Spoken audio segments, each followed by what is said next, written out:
Hey everyone, welcome back to the Lori Legg podcast. We are in the vault today. This, I believe, is episode 36. First of all, we've got a substitute producer today. So Blake is actually producing the episode with Blueform.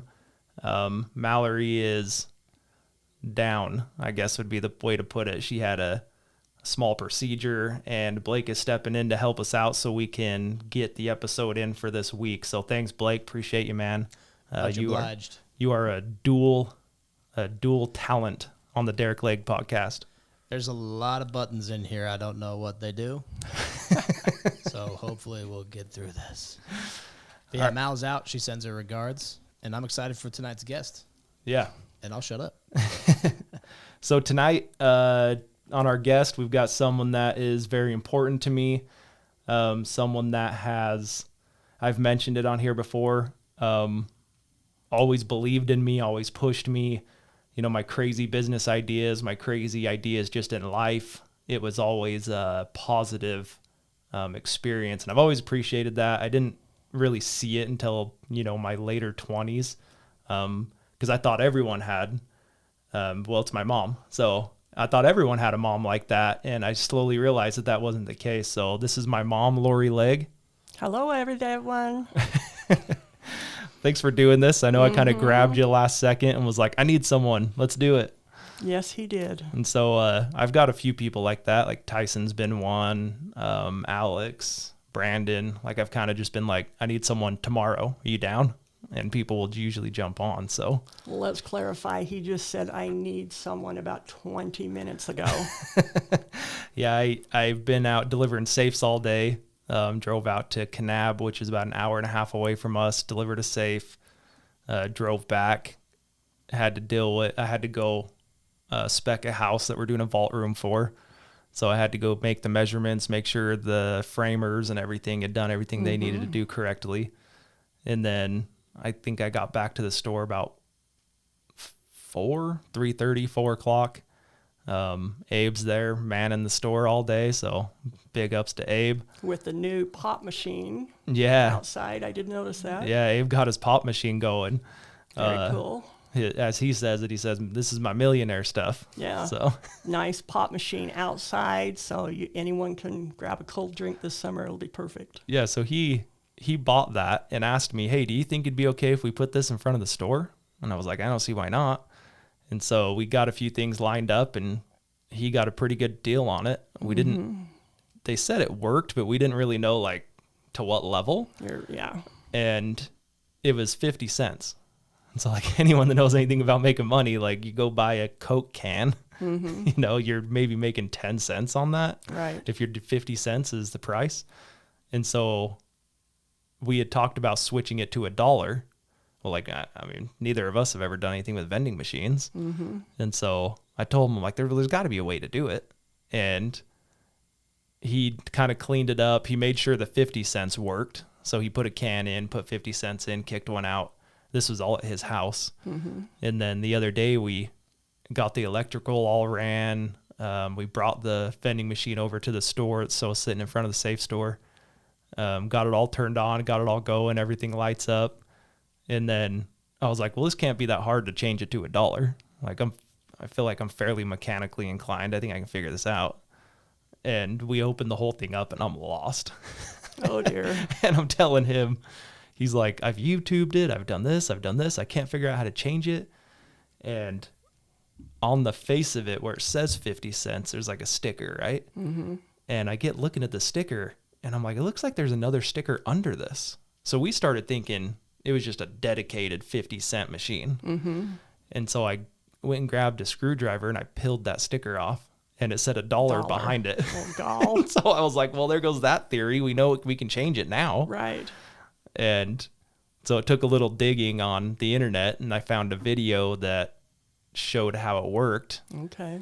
And we found these little pins and it was it's weird. It's like, so anyone that needs to program a vending machine, here's how you do it. You never know. You never know. So there's like 6 pins, and they're labeled 1, 2, 3, 4, 5, 6. So pin 1 is worth 5 cents. Okay. So if you only want it to be 5 cents, you just push pin 1. Okay. So it's 5 cents. Number 2 is 10 cents, and it doubles. So 3 is 20, 4 is 40, 80, 160. Okay. And so I was like, well, that's easy. You just got to push, Right. 80 and 20, and you're at $1. So we pushed 80, 20, we had a couple cans at the store we put in, shut it all, locked everything, put $1 in, boom, kicks a can out. And it was like an hour of us trying to figure out, and it was about 20 seconds of watching a video. Oh, God, of course. You can learn anything on YouTube. Yeah, so if you want to stop by the safe store, we've got I don't. Abe's got a little vending machine out there that he's put some money into, and he went and filled it up last night. So we went and bought a bunch of pop, and he's ready to roll. I'm going to be glad it's there this summer. Yeah, I'm trying to negotiate my cut, though, Definitely. with him. Yeah. Why didn't we think of doing that? Well, I told him, I said, you either need to cut me in, or when you come to work tomorrow, that thing's going to be laying in your parking spot, and I'm going to have a vending machine there. And I think we're still in talks. We kind of decided on 10%. Okay. But I might push that depending on how much he starts making. Well, just make sure he has what you want to drink in it. I mean, that's... Mountain Dew's in there, yeah. Okay, Well, I'm thinking like I should at least get one free, and then I get a cut. Well, Right? I don't want to pay for it. okay. Yeah. I think that makes sense. Well, I think it's going to be a nice deal. Yeah. And we have a laundromat next to us. We have there's like a karate place. A ton of people come. Right. I mean, when the karate place is going, that whole parking lot fills it's packed. Yeah. It's like school drop off almost. And so, yeah, I think he'll do good. It's a cool thing that he's kind of taken like a little bit of an entrepreneur route. That's what I was going to say. Shows his entrepreneurship. Yeah, he's like, I'm going to be sitting in math class and I'm going to be making $1 every time someone buys a pop. Yep. Yeah. Yeah, that was Abe's 17. He's still in high school, so. Right. I think it's great. Yeah. Anyway. Okay. So that's Big Abe. So I think my mom's got all kinds of experiences you've been through. It's going to be hard for me to pull it out because I know most of the stories. I know what happened. I was there. I lived through it. But I still think that there are things, like I have talks with friends, with their parents or with their relationships, or that I'd seen you and Dad go through. And I'm like, hey, like obviously different situation, but this is what I saw and this is how it affected, A, B, and C. And so I thought we'd kind of touch on a couple of those. I wrote down like 10 different topics. So we'll see how many of these we go through. Okay. First thing you mentioned, that you were married extremely young. Yes. Right? Which it is young, but. My mom wants to set the record straight that extremely young to Derick is 18 and 19 years old. So you were 18, Dad was 19. Yes. And where were you married? We were actually married in Star Valley, Wyoming. Yeah. And then. And it blizzard that night, so. Oh, yeah. Very fun. Big ceremony, little ceremony, family, what? Smaller. We had it, Star Valley, Wyoming back, this will tell me my age. Let's see, how many years ago? That'd have been 80. 81. Yeah, 80, 81. There's not a lot of places in Star Valley, Wyoming, but at the time my parents had moved back there and I was living there at the time. And so we had our ceremony in one of my aunt's homes that kind of had a big opening. And but yeah, it was blizzarding that night, and they lived up a long lane. You had to drive up this long lane to get up to their house, and it was a little bit of an adventure. Yeah, and our listeners in southern Utah don't understand what blizzarding is in Star Valley, Wyoming. Right. Whiteout, November. Yeah, November, whiteout, blizzard, can't see the road. So I was married at the end of December, and we had snow. And it was like, I don't even think it stuck to the ground. Right. Well, this definitely stuck to the ground. Yeah. Yeah. So it was smaller than it set out to be just because of the weather. Sure. So, yeah, that's where we were married. And then you guys had Michael fairly quick, right? About a year later, Michael was born. So my oldest brother, Mike, I think I might be able, I'm sure he's going to watch this. I think I'm going to be able to get him on here one day. Yeah, I think so. I told him, I spoke about him once, and I said he's probably too rough around the edges, I think is how I put it. And he laughed at me the other day. He called me. I don't know, like, I guess I'll wrap my brothers out. Like, I didn't know any of them listened to it. I knew Katie did. Mm-hmm. Yeah, she's a diehard. Yeah, I know Katie listens to it. She comments, she talks to me about it. I figured Mike might on a couple, but like Adam and Jason, I didn't think that they do or would. Mm-hmm. So I don't know. It was kind of cool. Like my brother's like, hey man, I still think it's weird. I mean, we're 36 episodes in, and I think it's weird. That's what I think is crazy, because I remember when you were talking about doing this. I know. And you're like, this is one of my biggest fears. I can't believe I'm going to do this, but what better way to get over that fear? Yeah. So jump right in. And I'm like, man, you are brave. Well, and I had a classmate. So I posted today. I said, hey, need a guest tonight, 6:30 podcast, who's available, who wants to be on. Of course, I was busy all day. I haven't even been on Facebook, working in the dirty storage rooms, Yeah. Go ahead. Slaving away. Mm-hmm. Or I would have hid. And one of my classmates was like, my theme for this year is to do things that I'm scared of or that I have fear for. And she's like, I would love to do it if I was in St. George. And I thought, that's a large reason of why I started it, because I wanted to be put out of my comfort zone. I wanted to. I'm terrified to public speak. Right. Like absolutely terrified. So this kind of is that medium for me of, yeah, we might have, thousands, like our TikTok clips are hitting hundreds of thousands. That's awesome. And so it's like the medium for me to be able to, help people share their stories. I feel like I'm kind of the guide as we talk about everything on the podcast, and I don't have to be standing in front of 1,000 people to do it. Right. And so, but it's also making it easier for me to speak. Yeah. Like I'm starting to realize, like, okay, all these people are seeing it. So what's the difference? Staring at a camera versus staring at 1,000 people or 100,000 people, Right. Right. I actually reached out to, someone because I think it'd be cool to go talk in schools. Mm-hmm. And Derick Staley and I have talked about it. And like I'm busy, he's busy. And so I think we're going to do it, but I know someone that is doing it. Mm-hmm. And so I reached out to her and was like, hey, so what's the deal on you speaking in schools, and how does that come about, and how do you start? How often do you do it? And so she's kind of helping me out trying to set it up. So I think it'd be kind of cool. Yeah. I don't know. I don't know if I'll do it or not, but it would be interesting. You should. And I'm like, even when Derick Staley reached out and he's like, I want to do like assemblies, like big assembly. And I'm like, oh, I don't know. Like that scared me. Yeah. But I'm like 30, 17-year-olds in a classroom like that. I don't think that'd make me that nervous. Right. Right. But anyway, you keep turning this on to me. I don't want this to be about me. Yeah. That's what I keep trying to do. So how old were you?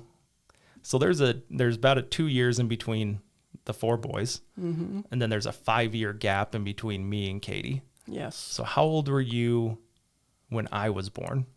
Do you remember? So I would have been about 25. I mean, that's crazy. I know.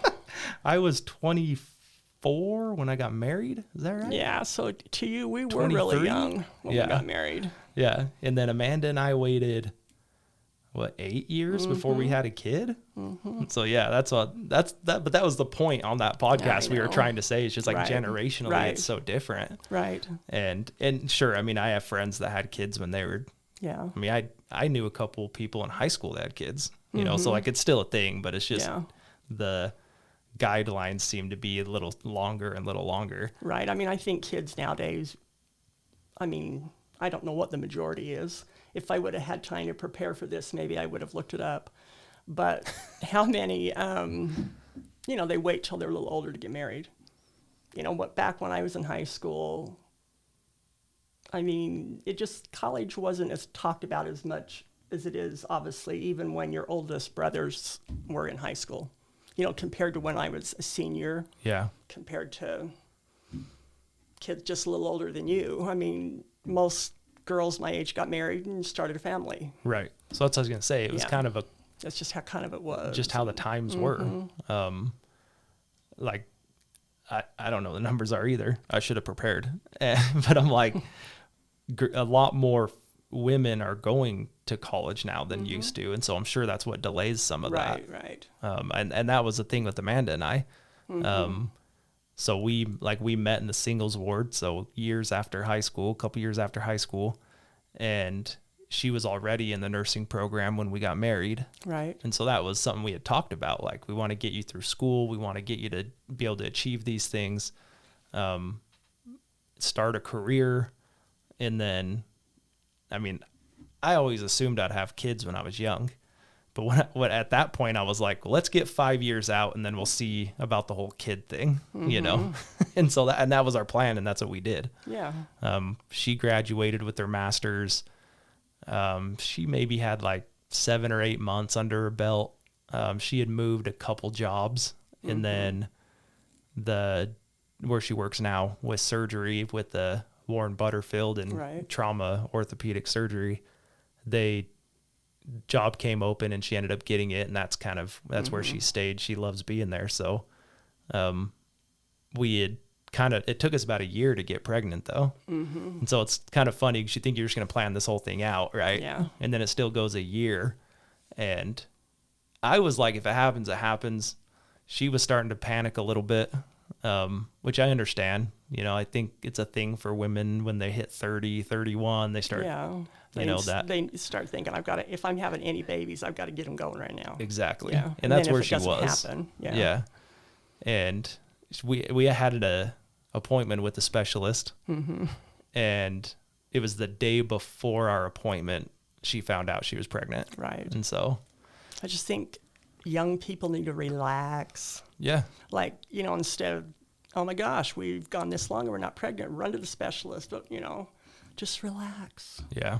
I mean, it's not everyone's going to get pregnant like in a month. Right. And it seems like those stories are opposite, because then there's people that are like, man, we're already pregnant. Yeah. I didn't plan this. That does happen too. But yeah, I mean, then we've got little Willie. So we've got Will. Little adorable thing.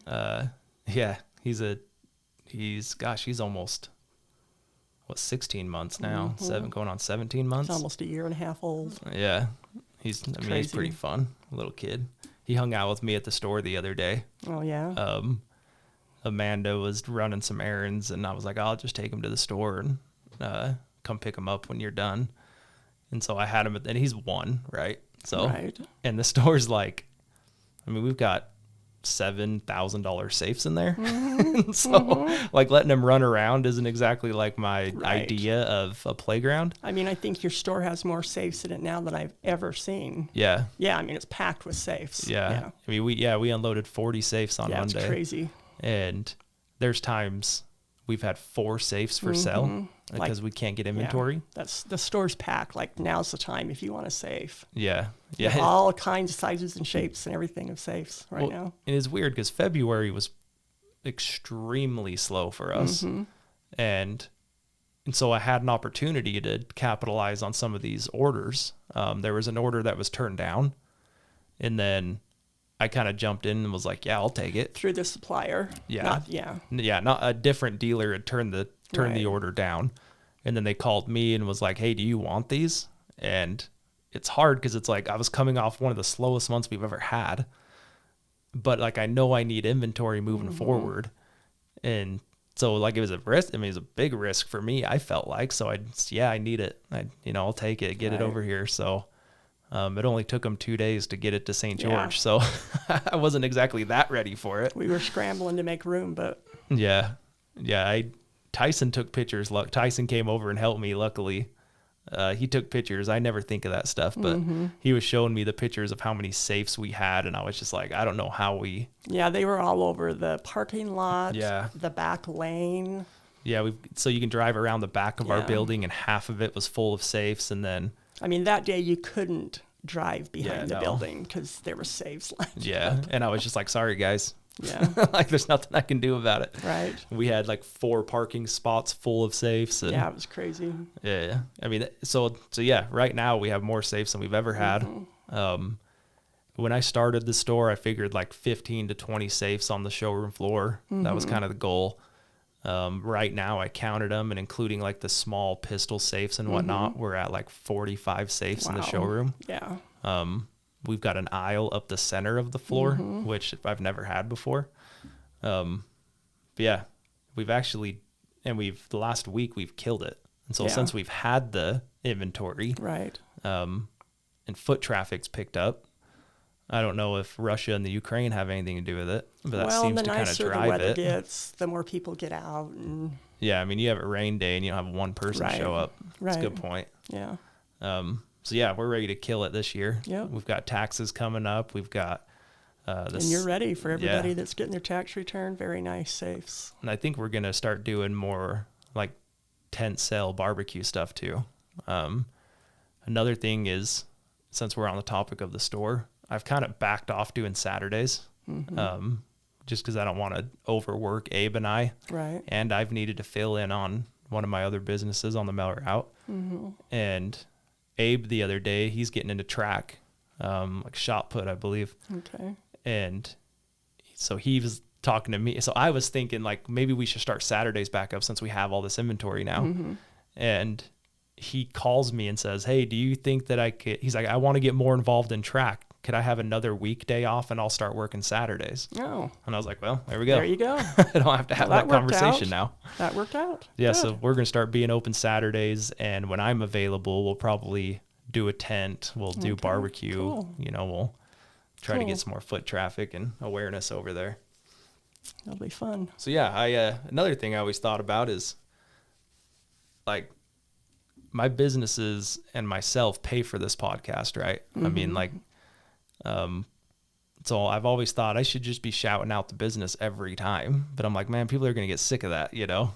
So yeah, Southern Utah Safe and Vault. That's right. 1397 West Sunset Boulevard, number 115. We're open noon to 6. The reason we don't open till noon is because I'm only one dude and I got to make all the deliveries in the morning. So, probably 3 or 4 days out of the week, I'm doing deliveries in the morning before I get to the store. And then I'm at the store until Abe gets there after high school. And then I always think I'm going to leave when he gets there, but I never seem to be able to get out of there. Right. But, and then my mom runs Overstock Dixie. It's what would you call it? Just like liquidation isn't the right word. I know it's kind of hard to categorize it because we try to like get new items. People, when you say liquidation, people just think like broken up. Yeah, all the garbage stuff. Yeah. I know, so it's hard to put a word to it because we try to buy either the shelf pulls or, not used items. Yeah. From the stores. So it's not really liquidation in a sense, but yeah, I mean that's why we decided to name it Overstock, right? Because it's not all Used returned, and, broken, right. used, and even if it is, we toss it. I mean, we don't resell it. Yeah. But yeah, so I kind of started this thing up when I built the house. Brandon Larson, that's been on the podcast, he kind of told me about it, and that you can buy pallets from Home Depot. And so when I built the house, I bought a bathroom pallet. Right. Well, actually, that's kind of a funny story. Maybe I'll tell that. How many pallets? Bathroom pallets? So there was 2 auctions, and I've told Amanda this now, so it's public now, so I Okay. can talk about it. So there was 2 auctions of bathroom stuff. And one auction was 8 pallets. The other auction was 12 pallets. And we're talking toilets, shower enclosures, sinks, mirrors. Yeah, I mean anything you need for a bathroom bathroom. hardware. Yeah, tubs. Right. Yeah, Right. Vanities, and so I was like, well, even if I just get my toilets out of this, and they're $350 Like nice toilets, not the $75 ones right. that the plumber's going to bring in. Right. So I thought, well, if I can win one of these, I mean, we have, I don't know, 6 or 7 toilets in the house. And so I'm like, if I can get the nicer toilets, sell the rest of the stuff, I may end up getting my toilets for free. Right. And so that was my thought. And so I'm going into the auction, And what the auction does is every time you bid under 5 minutes, it sets it back to 5 minutes. Right. So you have to win it for a full 5 minutes to win it. You can't just, sniper a bid in at And then 5 win it, seconds. yeah. And so, and I was new to this. It's the first time I'd ever done it. Okay. And I lived on eBay when I was a kid. So like I Right, knew the you did. auction side. Yeah. And so I was watching it. My thought from my eBay knowledge was win the first one, because everyone that doesn't win the first one's going to the second one. Right. And so that was my theory going in. And I thought, man, if I can get this for like $1,500, I'll get all of my stuff and I'll sell it and I'll probably break even. And so the bidding starts, it hits 5 minutes, everything, it jumps like to $800. It jumps up. Sorry, it was at 300. It went Okay. up 800. Okay. So it was at $1,100 as soon as it Just hit like 5 bam. minutes. Yeah. And then I was like, oh, geez, like I've only got a couple $100 to pad this. And now you don't really have time to calculate much. Yeah. And there's 25 people watching it. And so I knew there was a lot of people. And so I threw a bid in. Someone outbid me. I threw a bid in. And I think we get up to, we hit like $1,800. And I was like, gosh, like I need to start pumping the brakes on this. But I'm a little competitive. Yes, you are. And so I'm like, all right, my strategy now is I would bid. He would let it get down to like 20 seconds and then he would bid. And then I would just immediately bid again because I was like, dude, I'm putting pressure on, Yeah. that was my thought process. Right. And so all in all, I end up winning it for like $2,000. So it was like $500 more than I wanted to spend on it. Right. But I was still like, okay, I still think I'm in an okay spot. I'll still break even. I'll still get the nicer toilets. I had to pay for toilets anyway, and maybe we can salvage some sinks out of this or whatever. And so then I thought, well, I'm going to go watch that second one and see how high it goes so I can feel better about what I spent. Right. And so I jump on the second bid and it's already under 5 minutes and it's at $500. Oh, so you just had to do it. And I'm like, I don't think I've heard this story. oh, So you I haven't? don't think so. And so I just saw all the items from it. I was like, I don't know. I was trying not to swear in front of my mom, but I was like, oh, hell no. Like, I'm not letting this dude win it for $500. Yeah, well, how could you? Yeah. And it was the bigger one. Yeah. So I won the yeah. 8 pallets. Oh, and This is was the 12 pallet. Okay. And so I'm sitting here looking at what I already have. And I'm like, okay, I've got 15 toilets. I've got 2 tub inserts. And I'm starting to like calculate everything I can use. And I'm kind of keeping my eye on that other one. And they were doing increments of $50, I believe. And so it went like $550, $600, $650. And it's counting down and no one's bidding. And I'm like, well, I'm not going to let them win it for $750. Right. I mean, right. Come on. Yeah. I mean, it doesn't make any sense. And so I bid $800. And I was like, just going to run the bid up because I felt so dumb about spending so much. So I bid $800 and I freaking win at $800. Gotcha. So So then that's why you had so many bathroom items. Okay. And so I'm panicking. So I called Brandon and I was like, dude, I messed up. And he's like, what happened? And I was like, well, I won the first bid. And he's like, did you just pay too much? And I was like, well, I paid a little bit too much. And I was like, but that's not the problem. The problem is I won the second auction too. And he's like, what do you mean? And he's like, well, so how much stuff do you have? I was like, I've got 20 pallets of stuff sitting down in Vegas. I mean, that's a lot of stuff. Oh, yeah, you can put 20 and they're stacked so high. Yeah, I mean, they're 7 feet tall. Right. And I think you can get 26 pallets on a semi. So like I basically had a semi sitting down there. And so he's like, what are you going to do? And I'm like, I guess I got to line up people and go get it. I don't know. And so I called Alex, who's also been on here, Alex Stout, Justin Watts, who won't come on here, but we're trying to pressure him to get on here, but I don't think he will. And we just loaded up and I pulled the trailer down and Alex pulled the trailer down. It took us hours to load all of this. I'm sure that's a lot of stuff. Yeah. And we were dead. Like, Alex was going to get ice cream, so he dropped a trailer. We loaded his trailer. Justin and I started hand loading the other trailer because it was enclosed, so we couldn't just stick the So pallets was this in the middle of summer? Oh yeah, it was like 110 outside. Grueling. Okay. Yeah. And yeah, it was. I forgot about that. And we're dying. Justin and I are dying. And we're like taking breaks. Like we just sit down because there's like, I just can't go anymore. And we've already killed all of our drinks. Like we kind of prepared, had water and Gatorade, killed our drinks. And I mean, eventually Alex comes back to grab his trailer and sees us like half dead, just sitting there. And so Alex jumps in and helps load. And we eventually get it all loaded. On the way back, it's like dark. And so we just parked the trailers. And well, before I left, someone was like, where are you going to put all of this? And like, I hadn't even thought about it. Oh, God. Like I knew I could store 8 pallets, but I didn't know I could store 20. Right. And so luckily there's storage rooms right behind the store. And I called them and I'm like, I need the biggest one you got. And so they rented me one. So I'm like, oh, I'm just going to fit all this in there. And I think we did end up fitting it all. I don't know how. Was that 214 that you've had when The first one I ever had, yeah. Was that, okay, wow. And well, so we ended up with 40 toilets. And I guess luckily, a lot of it was like porcelain.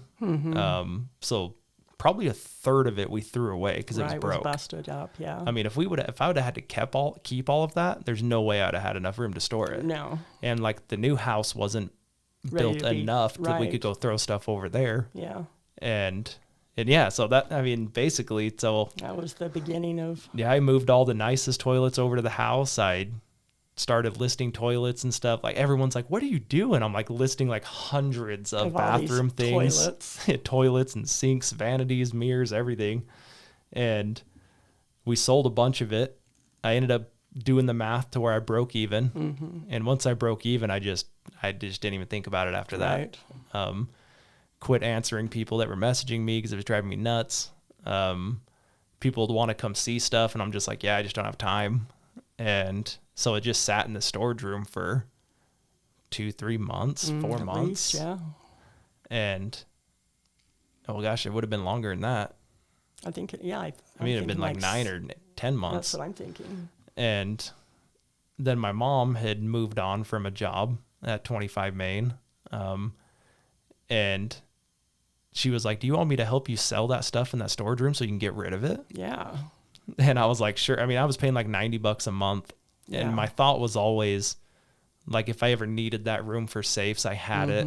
If I needed that room for anything, I just had a storage that was close to me at the store. And so it didn't bother me to keep it. Right. And so I was like, yeah, go nuts. Go out there and see what you can sell. And I think in like a week, he had sold like $2,000 or something. Yeah. And it was pretty much cleared out. It's pretty much gone. And so I just started thinking like, well, do you enjoy this? And you're like, yeah, I enjoy it. So I said, well, let's bring another auction in if you want to keep going. And so long story. Yeah. That's pretty much ballooned into, we order semi trucks now. I mean, we order semi loads. We order, we still do a little bit down in Vegas, but we did a run on Costco stuff there for a little bit where they were shipping it to us. And with semis of like sofa sectionals and appliances, a lot of those coming in. Whole thing of appliances. But yeah, furnitures, I feel like, is what's really done the best. Right. Yeah, I think so. Appliances didn't move as fast as we thought they would. Well, we thought we'd kill it because the market, you can't even buy. You can't buy a We fridge. had them, but they were out of stock at Costco. Yeah. Yeah. I waited almost a year for our fridge at our new house. Right. And I think, like on the appliances, I think with them being on Marketplace, people were looking for maybe not, I mean, the ones we had were higher end, and they're brand higher new. Priced, brand new from, Costco. And I think people on Marketplace, they were looking for $50 washers, and I think that's why we didn't sell them as fast as we thought we would. Yeah. It was like, these were like top of the line. How do we get an ad over at Appliance Wholesale? Yeah. Like that's really where we needed to be selling that stuff. Boulevard Home Furnishings, that kind of thing. Yeah. But I mean, the furniture and everything's gone great. Have we sold all the appliances though? We have one dryer, Is that all? just one dryer left. So I mean, still though, we still moved it all. Yeah. And so it's been kind of a fun thing for me to have you around and have you at the store and help you out. And I mean, as far as like physically being there to help you. Yeah. Like- I mean, we both like good deals. Yeah. Let's face it. We both, just like you couldn't lift that second pallet. Yeah. Then get that for $500. I mean, how could you? Right. Right? It just didn't make sense. Right. And so, I mean, this helps us out too. Yeah. Because we could get on there and we look for good deals. I mean, our houses are only so big. We only need so much stuff. Right. Guess But that's at a good least we point. can still get on there, Get your find good fix. deals. Exactly. Bid and get them in. I mean, the other thing I like about it is, I mean, I like being able to offer, we try to be really transparent. Like if we check everything that comes in, we open it, make sure everything's there. Because, in shipping, things shift and things. But if you get this home and something's wrong with it, you call us, we make good for it. But, I mean, I like being able to help, families, and they can come get a brand new desk, same as they can go down to a store and get it, but it's going to cost them less. I mean, we have like return customers. Oh, like yeah. people we have will several. know Yeah. that, hey, do you have a bunk bed? Hey, do you have a desk? Do you have a bookcase? Do you have a, Right. and that's the stuff we're bringing in the most, it seems like. Yeah, because we sell through that fast. Yeah. Yeah. And even like some of the Walmart furniture stuff, like the first Walmart one we bought, I was like, I don't know, Oh, my, you mean the semi that, Yeah. oh my gosh. Okay. So I got a little bananas I mean, one you time. really should show the pictures to give that justice. Those I know. ones. Yeah. People wouldn't even understand what we're talking about when we Right. say a semi. Well, I went and bought a forklift. Yeah. Because like we did one furniture that were couches and I unloaded the entire thing by hand. And I mean, it destroyed me. Yeah. So because I was the helper, the old mom. So the next day Yeah. I went and bought a Yes, forklift. you did. And that thing's been a great investment Yeah. Yeah, it between the has. safe store and the liquidation store, overstock Dixie Right. stuff. Right. But yeah, I mean, I got on there once. They were doing this flash sale, Costco flash sale, and there was no time reset. It only ran for like 2 minutes or something, and it was like you just bid, Yeah. and And when it runs out, it runs out. yeah, and it's gone. It's Yeah. gone. You don't even have time to really look through the manifest if there is Right. one. Right. And I was like, bid here, bid here, bid. Oh, we can make money on that. Bid here, bid here. Well, when the whole thing was said and done, I think I won like 12 auctions. Yeah, and I was because trying we to had win like all of them, 3. and they were all going off at the same about within minutes of each other. So we're Yeah, kinda, we thought we were like our goal was like 3 or 4, and I think I won like 11 or 12. yeah, yeah. And so then the panic set in of what are we gonna do with all this? Where are we going to put all this? We started scrambling, calling all the storage unit areas in St. George. Yeah, there we was had- no openings. Right. Right. We had 3 different locations at one point, We did. and we've pretty much consolidated back into the one behind our store. Right. And But now they know, like when they have one come empty, yeah, they just call they me. just call us and say, hey, we have another one empty. Do you want it? And we've always said yes. But Yeah. I think we're pretty good now. And I don't think we probably shouldn't say how many storage units we have because that's Yeah. kind of embarrassing. Right. We've got a handful of storage units. But I'm sure the storage unit place loves us because it's all just the same credit card and the same people. Right. They Right. I mean, we basically manage it Yeah. between having the store right there and you're in the back. I'm there like every day. So Yeah. people coming in and going and coming, they do. They think I kind of like, they ask me questions and I'm like, well, I don't really know. But I'm always there. So they think I kind of run it. Right. Yeah. If people are like, do you own this? And I'm like, I wish. Yeah. We're like, no. I'm like, they've 3 times the price on me. Yeah. So yeah, I wish they did. Right, right. Shout out to, do you remember, is it Secure?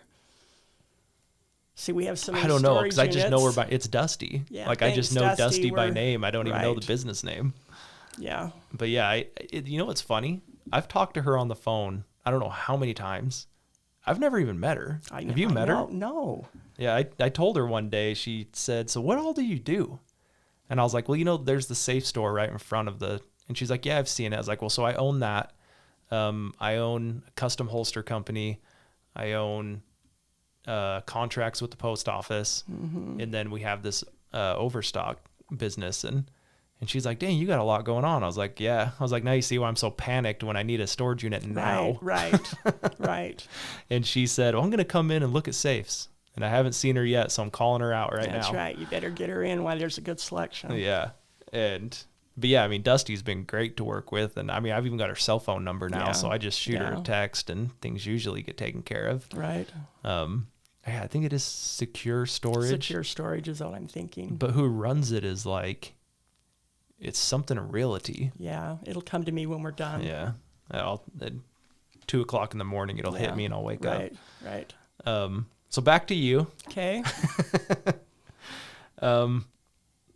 I've got a couple things that I think we can move on. Okay. We'll quit getting on tangents. Well, I'm thinking it'd be easier for us to flow on it with Southern Utah stuff. Because I have some stuff like before, stuff I even remember. So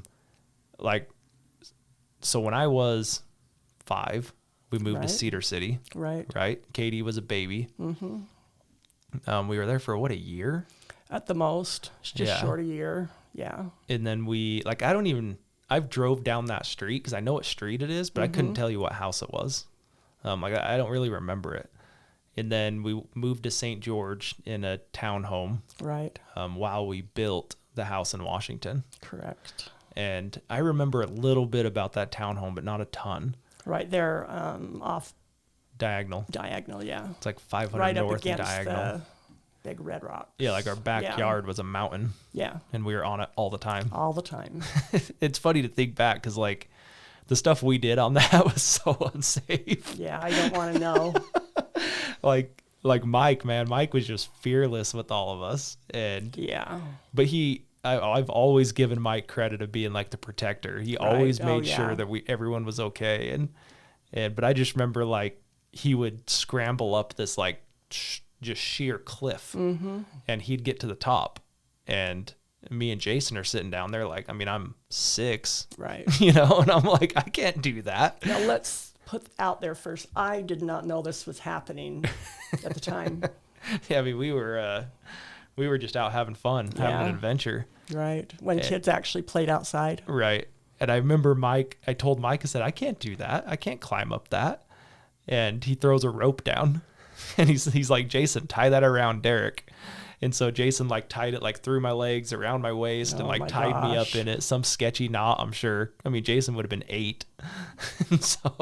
And Mike just hoisted me up the side of this cliff. Oh my gosh. I mean, when I was 6, it seemed like it was 100 feet. It may have been like 12, but I just remember like sitting there like, this feels unsafe. Probably higher than you should have been doing. Yeah. And Mike was sitting there just like hoisting me and Jason up these cliff sides. Yeah. But yeah, I mean, we had so much fun on that mountain though. You did. We were there all the time. Camping, we'd camp up there every now and then. Like Mike helped me, and Jason and Adam can speak for themselves, but like Mike helped me like gain like an understanding of what being outside was like on that mountain, I mean, I was fairly young, so I didn't really know much, but I mean, he would show us how to start fires. He would show us how to, climb. He would show us how to tie knots. He would show us all this stuff. So we lived in Cedar. So we lived in Salt Lake when you guys were all born. And when we moved to Cedar, we moved there because your dad was working for UPS, and we thought, and they were going to transfer him, and it was going to be in Cedar. That's why we moved to Cedar. Okay. And my sister, your Aunt Rebecca, lived there. See, I never knew that because I was always like, I don't know why we ended up in Cedar for a year. Yeah, that's because the job was going to be in Cedar City. I wanted it to be in St. George because I grew up in St. George. Right. So it ended up being in St. George. And so we found the rental on, I keep wanting to say Bluff, on Diagonal. So that's kind of why we lived a little bit in Cedar. Okay. And then moved here. Then I forgot my train of thought. What were you talking about? Mike, outdoors, hillside. Okay, yeah. So Michael you know, as a parent, like when your kids are growing up, I mean, I know they don't have scouts now, but, you know, anyone out there that your kids have been in scouts or that in the past, you can get what I'm saying. You always hope they get like a good scout leader, one that, you know, that's nice to them, that teaches them, that keeps them safe, all that kind of stuff. Well, Michael had one of those in Cedar. And his name was, I cannot remember his first name, but we called him Bishop, because he was called to be the bishop of the ward that we lived in. He lived right next door to us, on the street you're talking about. Yeah. And so he was actually the bishop, but his last name was Bishop. You know, and so the kids always thought it was funny. It was Bishop. He was the best scout leader you would ever find. And he was Michael's scout leader. So he would take him out, you know, and Michael learned a lot from him. And he passed off so much stuff in scouting with Bishop. And so then, you know, just that year, and then we moved here. And that's when you were saying how he taught you, you know, how to be safe outside and start a fire. Well, he had just, I mean, I've always gave credit to Bishop. Sounds odd when I say that. Bishop. Just because you're so appreciative when your kids get a great leader that take them under their wing and, you know, teach them and give them good experiences. And so, anyway, I just felt Michael really learned a lot from him. Well, yeah, and then pass it on to you guys. He learned enough that he could turn around and teach it. Right. I mean, that was, like, I took it for granted when I was 6, you know. And now, like, we'll go camping now with Mike. Yeah. And, I mean, he busts out a little hatchet. He busts out this little, like, fire starting kit. He busts out. I'm just like, what are you doing? Like, where do you get all this stuff? Yeah, he's definitely prepared when it comes to the outdoors. Yeah. So yes, he did learn a lot and pass it on to you guys, and knew better to not tell me that he was hoisting them up large cliffs at the time. Well, you know, it just hit me. A lot of the times we would try to get up there because of our game. So we would take our G.I. Joes and we would take a Walmart bag, like plastic bag, and we would make them parachute off the side of the cliff. Yeah. And so we would see whose would go further or whatever. We'd band them up and we would throw them off the side of the cliff, and then the bag would catch and they would parachute down to the ground. Those were the good old days. Oh, man. The kids won't. I mean, Will's going to have to go and do that stuff because it was fun. I mean, I think it's sad that kids, maybe not rappelling off cliffs, it's not what I'm meaning, but I think it's sad that kids don't get out and, you know. Yeah. It's the warning labels now. It's the warning label society. Yeah, right. I mean, that would have been a different instance if I was sitting here, you know, with messed up legs because Mike dropped me off the side of a cliff. That's what I'm saying. Like, not really hoist them up cliffs, but I just think it's too bad that kids don't, you know, get outside more and, like, be adventurous in a safe way. But, you know, instead of just being inside, being gaming, I just think they miss out on a lot.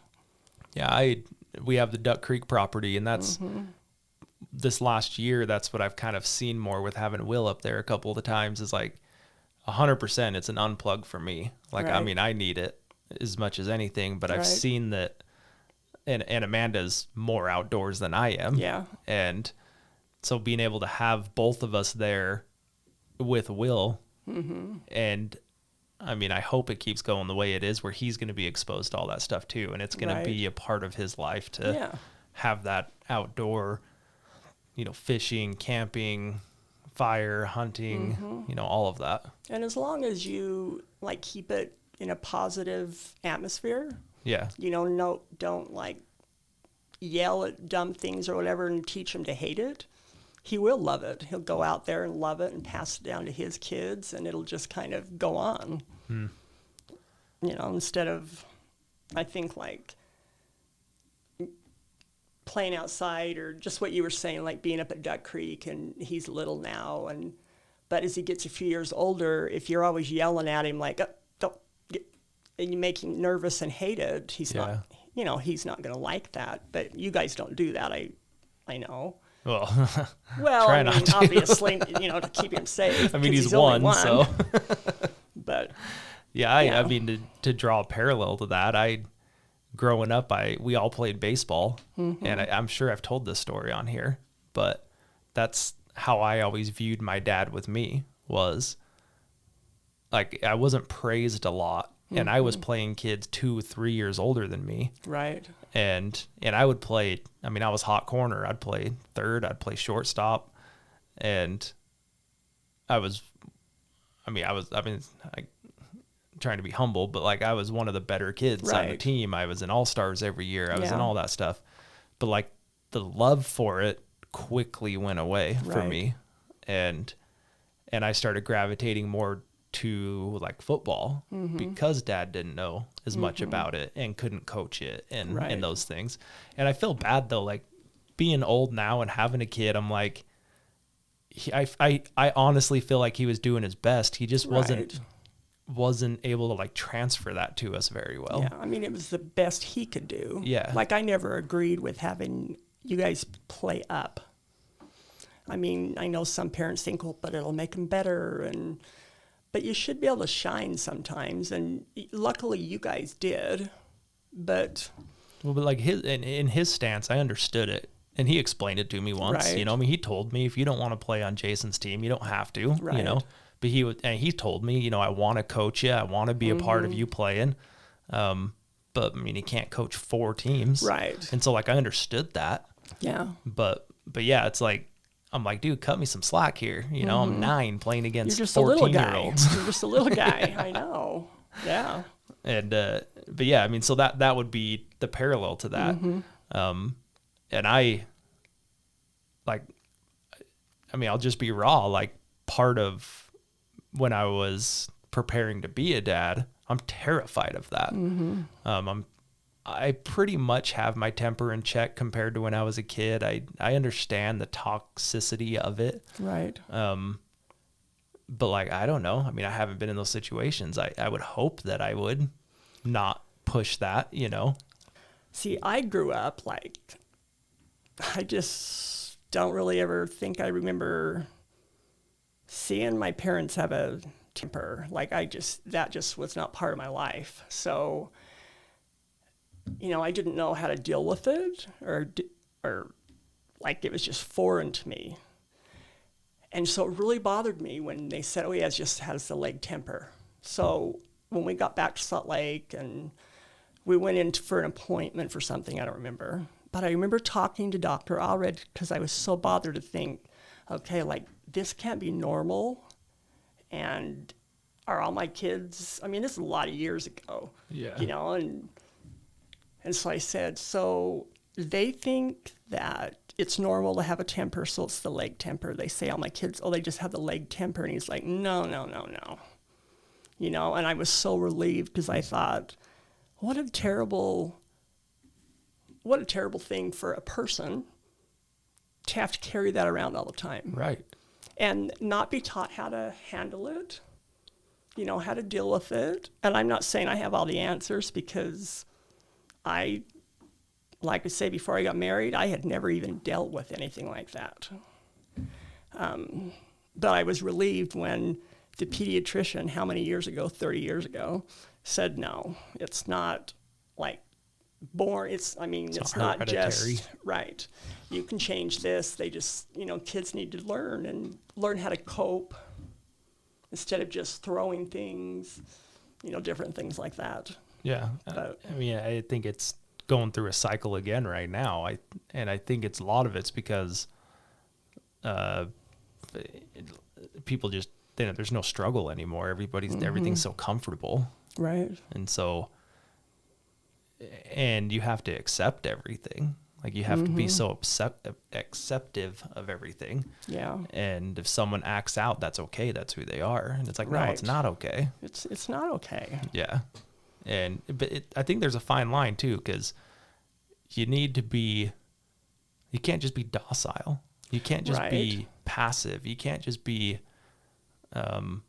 like, we had Marcus on here, and I love how he put it, and I think about it all the time. He says, I'm a disruptive thinker. And I thought, man, that's kind of, I feel like I'm that way, to where I'm not being controversial to be controversial. I'm just like, well, is there another way to think about this? Like, this is the accepted standard. Well, what about this way? You know? And but I guess what I'm saying is like right now that's not okay to think that way. You just accept it.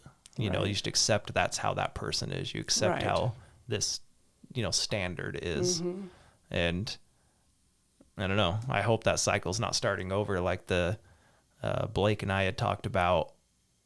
Hard times make hard men, that whole quote. And I'm just like, well, when's the cycle going to turn? When's it going to be weak men, and when's it going to be weak men make, hard, I can't remember. I'm going to butcher it. Anyway, I think people know what I'm talking about. Yeah. But I'll also refer back to Jordan Peterson on that, where I think it's because I've saved it on TikTok or Instagram or whatever. And so I get fed it all the time now. Okay. And it says, it's better to be a beast, or it's better to be a warrior. It's better to be aggressive and learn how to tame it. And, I don't know. I just think like with Will, I just go back to like, I want him to be tough. I want him to be hard. I want him to be, but I think a person can be like what you said. We don't want people to just be like so chill and docile that life passes them by or whatever. Yeah. I mean, like I look at my dad.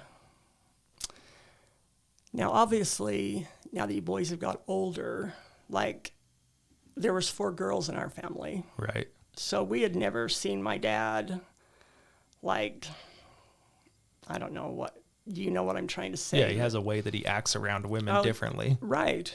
And he's mannerly, and so I think, also I look at my dad, I would say no temper, okay? And I'm sure, I mean, I know that he has a different temperament when he's like supervising a big job or something, obviously.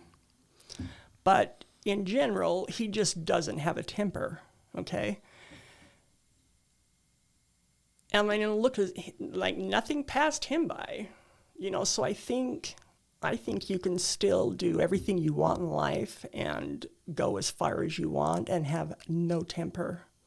Do you know what I'm saying? Well, yeah, I think it's being the guy in the family and seeing Grandpa in a different light. I think that's what it is. I think he is hard and he is a warrior, but he's learned how to control that when he's in certain instances. Right. And when he's on a job, I mean, people knew if he said something, you moved. Yeah. So Grandpa was a superintendent, project manager, whatever word you want to put to it, for years and years and years with different building companies. He's built, I don't know how many buildings. Yeah, I lost track. I always I say this about my dad. They say, oh, well, what does your dad build? And I'm like, well, he builds like little intricate wood trains clear up to LDS temples. Yeah, anything in between, buildings. He's built it. Yeah. Yeah, homes, apartment buildings, hotels. Yeah, it's endless. Right. But, and everyone always respected him. And so I look at it as, well, if he had a temper, when always blowing off steam on the job, do you think people would have respected him the same? Right. No, they wouldn't have. And so that's why I think it's sad when kids, so back to where we were. Yeah. When kids, they're growing up and they have a tendency to have a temper, instead of just accepting it and let them act out and continue on, let it get worse and worse, it's so much better to teach them when they're little, when they start having the temper, hey, this isn't cool, and teach them what to do to curb it and how to get around it, instead of just don't talk about it. Right. Well, yeah, let them have us blow up and move on. Right. And act like it didn't happen. Yeah. Yeah. I mean, I remember multiple times losing in sports or getting mad at my brothers, and that was just, that's just how it was. You threw something, you got mad, and that was, I don't know if accepted is the right word that you would want to use, but like that in my mind, it was like, this is how you deal with it. Right. Yeah. And I don't know. It's made me who I am, so I wouldn't change it. Right.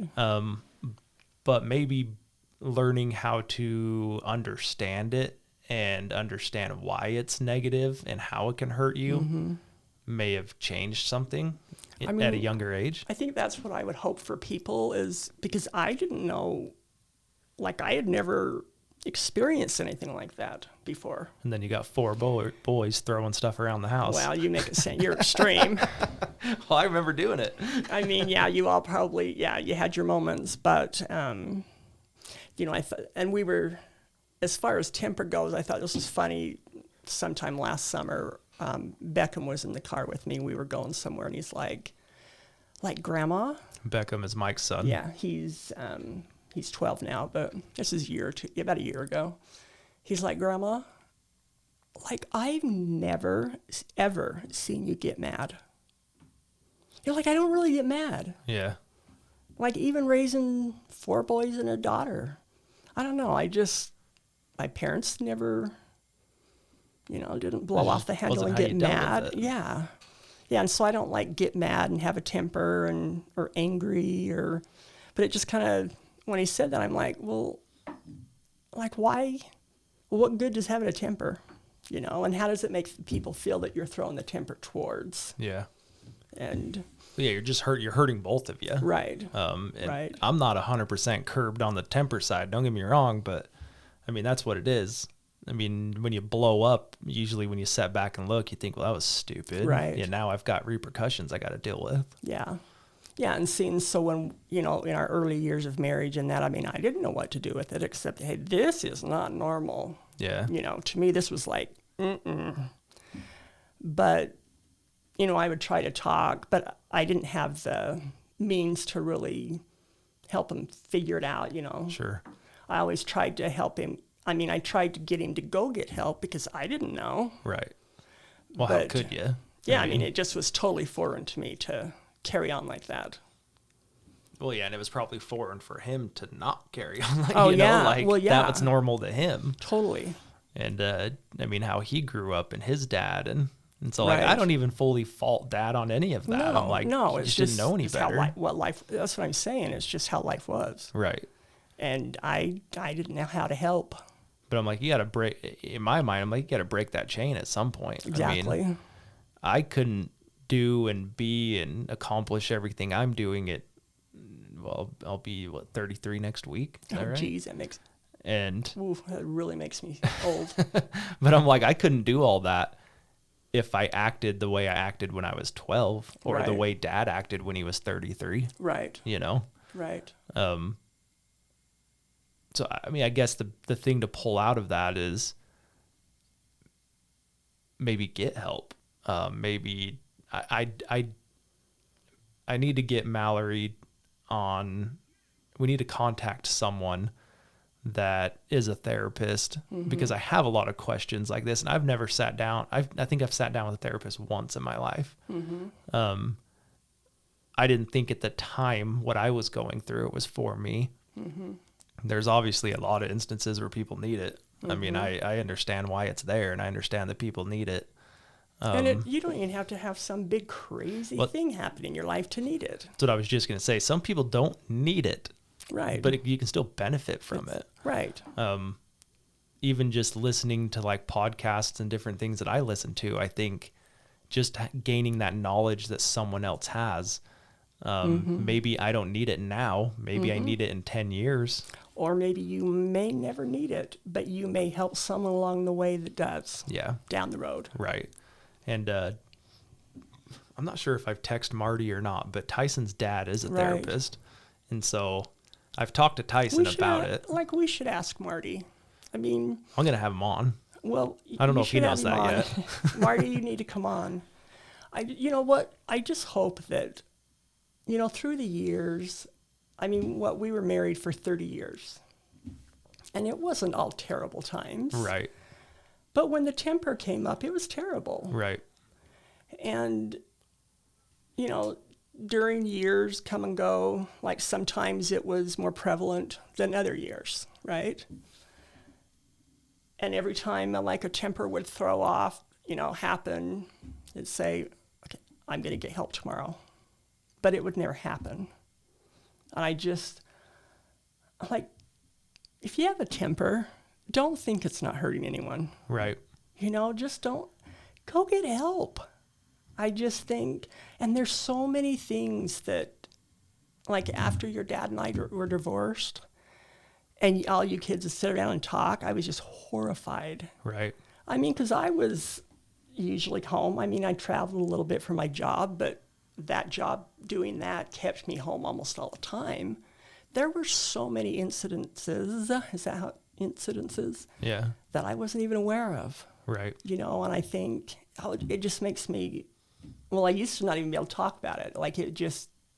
I still don't talk about it much around Yeah, you. it really bothers me. There's a lot. I mean, I just thought I was, you know, there were a lot of little things, not like big horrible, but all those little things add up. Yeah. You know, and.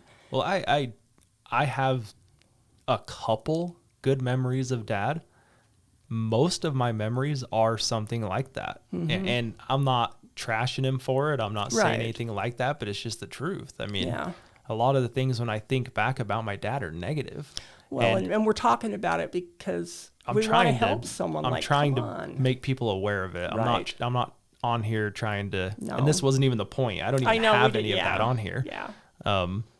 And I'll say this too, though, like I had to understand when the divorce was going, and I was in the middle of it. I was the only, Katie and I were at the house, but I was the one trying to mediate, and I was the one trying to make it okay. I was trying to protect. I was trying to do everything. Right.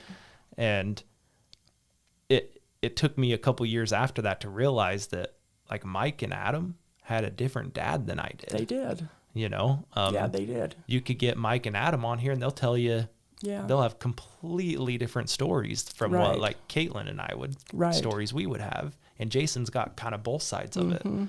And again, I the last thing, I don't hate my dad. Right. I mean, maybe the worst thing, my worst feeling towards him is like, I don't really respect him. Might be the best way to put it. Something that Justin Prince had said when we had Justin on, he talked about like being the example for your kid and being that example, giving them something to look up to. And he kind of had this little talk about him and his son.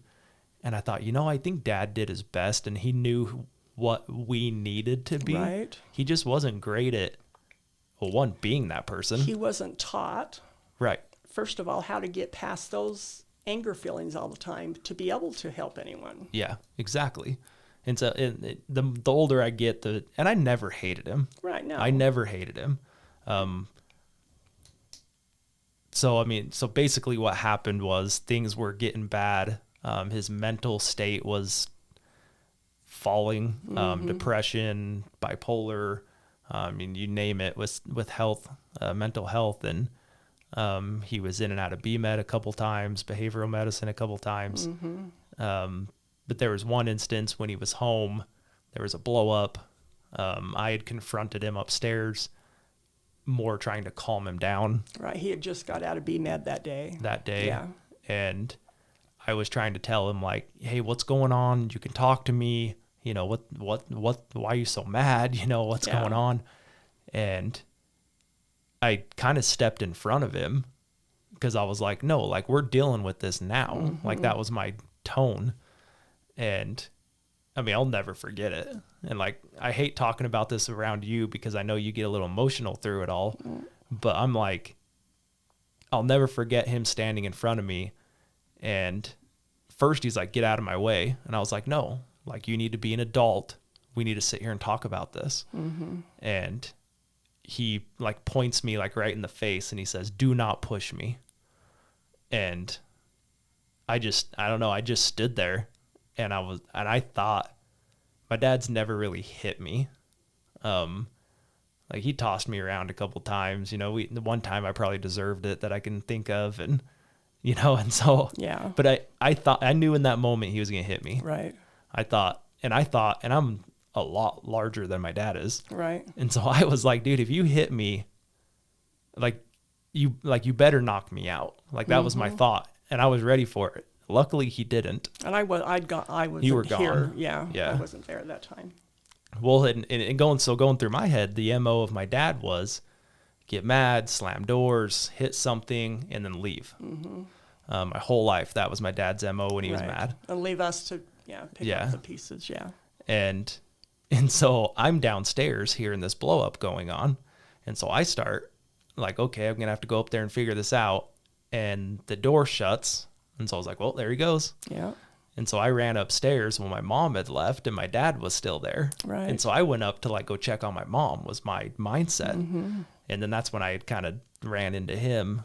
And so anyway, he says, don't push me, pointing me like almost touching my nose, like pointing at me. And so I said, dude, if you want to be a child, I will treat you like a child. And then he kind of swims by me, kind of pushes me aside and swims by me. And I went and grabbed my phone. I called Adam. I called Mike. Mike lived around the corner at the time. And I was like, you guys need to get over. I can't do this anymore. Like, one of you guys need to come here and deal with this. Mm-hmm. And so Mike showed up, Adam showed up, and I don't know the rest because then I left. That's when I was in the singles ward. Right. I was the activities coordinator, I think is what they called it. Yeah. And so I planned all of our Monday activities. Mm-hmm. And so I was like, I got to go. I just can't deal with this. And like mentally, I just can't handle it anymore. And when I was going through that, our bishop at the time of the singles ward was Mike Jensen, and he helped me a lot through a lot of different things. And I was showing up to his house to pack up some stuff to go. We were climbing or something in Red Cliffs, I think. Mm-hmm. And I showed up and I've got a face on, I'm straight, and he just comes up and hugs me. And I was like, you good? And he's like, you're not. And I was like, what do you mean? I'm fine. Mm-hmm. And he was like, what's going on? And I just broke down, and he ended up giving me a priesthood blessing that night. And then we went on and. Because you don't want to have contention like that with your dad or anyone else. Well, I don't want anyone to know about it. I mean, that's the other thing with Dad is we all hid it and no one knew. Yeah. And, I mean, and so like fast forward, so I hadn't talked to him. That was the last time I ever talked to him. Yeah. Ever. Yep. He had texted me once and I was still trying to work through like my feelings. Mm-hmm. And he had texted me once and just said, hey, can we sit down and talk? And I just said, I don't know where I'm at with all of this. Mm-hmm. And I don't think it would be a good thing for you and I to sit down and talk. Right. Because I can just picture me telling him what I think and him blowing up. Yeah. And so I just told him, I just don't think I can do this. Well, because you hadn't at that point, like nothing had changed. Right. Like if you had seen, changes in him, you may have been willing to sit down and talk. I don't know. But at that point, there was no change. Nothing had changed. Well, and I had been through, over the last year, I guess I'll just put it all out there, I guess. I don't know. My brothers might get mad at me, but, like he had attempted suicide a few times. Jason and I had stopped it. Mm-hmm. Who knows how many other times he had when we weren't there. And so I didn't want to be like that catalyst to tell him how I felt about him, and then have him go do something. Yeah. Yeah. And ultimately he did. So my dad did commit suicide 3 years ago. Seems like it. And like, I guess another thing, and I don't know why, but I just feel like, it's sticking in my head to, like, people told me, like, how do you just cut your dad off? And I had dealt with it for so long. Mm-hmm. I had dealt with him. I mean, I couldn't leave the house. I didn't know what would happen. Like one of his siblings came and asked me, like, how could you just not talk to your dad anymore? And I said, you don't know anything. Mm-hmm. And I said, you don't know how bad it got. I said, I was paying the bills. Mm-hmm. I was working 2 jobs. And you were in high school. Yeah. I couldn't leave the house because I didn't know what he was going to do. Right. I had got, it's a whole other story. I think I've even told it on here. So I got fired from Checker for some nonsense. Right. And over a can of pop or something. Yeah, it was a drink that I paid for. Right. I had just drank it before I paid for it. Right. And that, I mean, I think I've told that story Yeah. on here. And the next day, my dad, who's not working, comes into my room and says, "So what are you going to do for a job?" And I was like, "Well, I've got my other job. So I'm just going to kind of do that till I figure something out."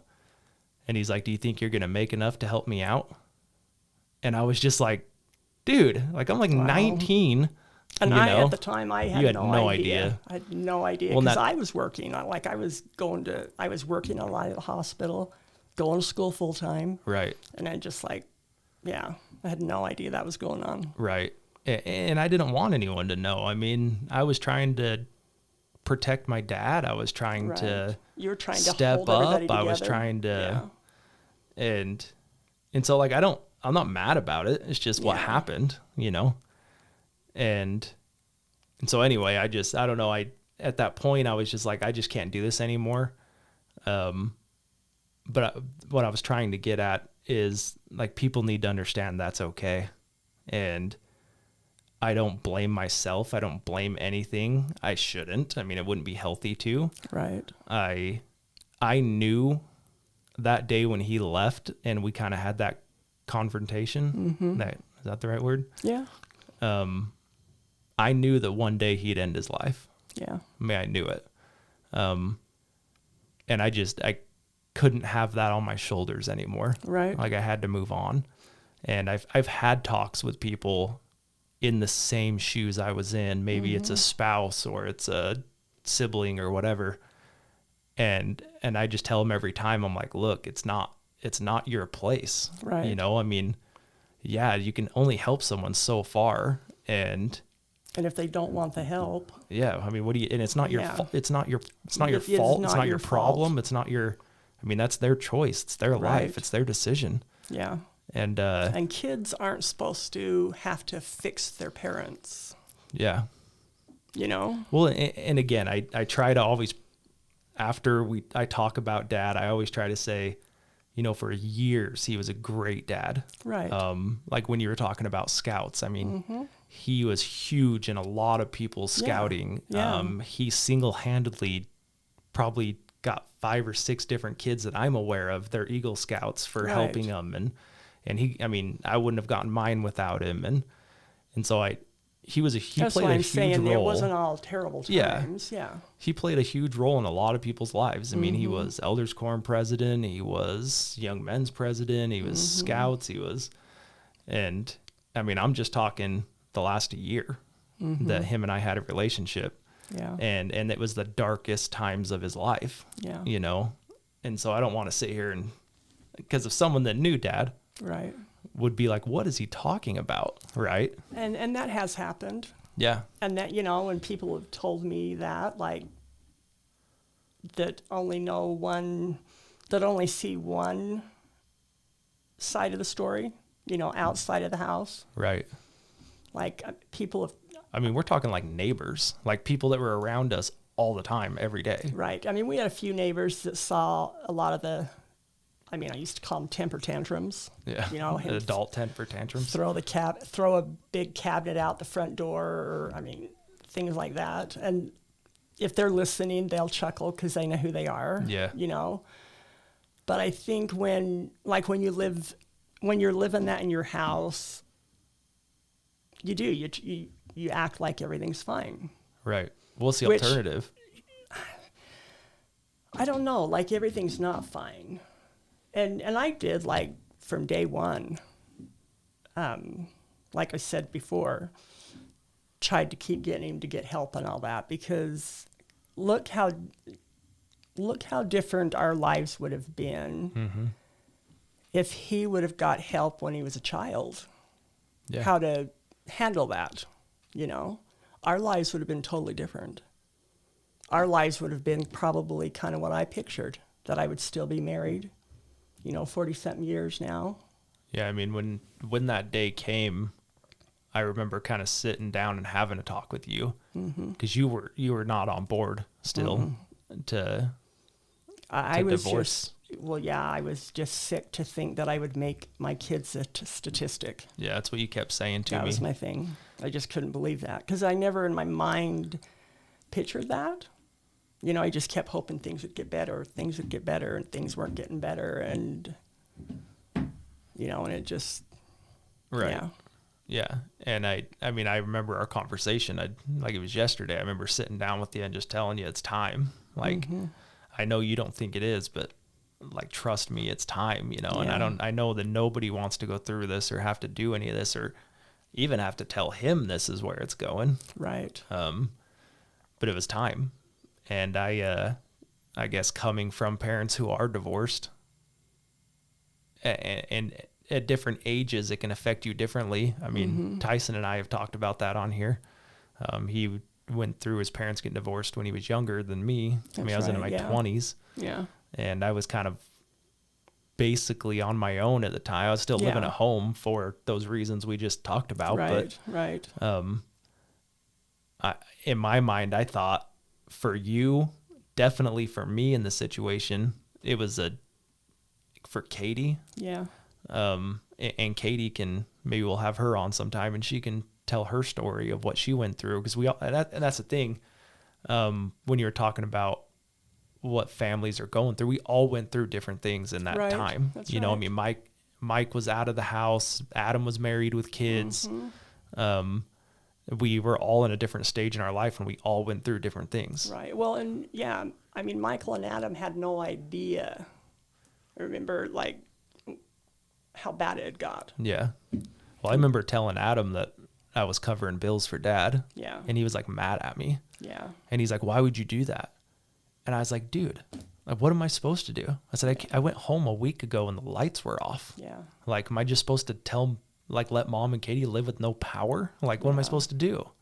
I'm like, and I have the means to help. Who am I to not help? Right. And we were all living through hoping this gets better. Yeah. We're hoping this gets better. And like to Adam's defense, like he had no idea what was really going on. Right. That's what I mean. Yeah. No, they didn't.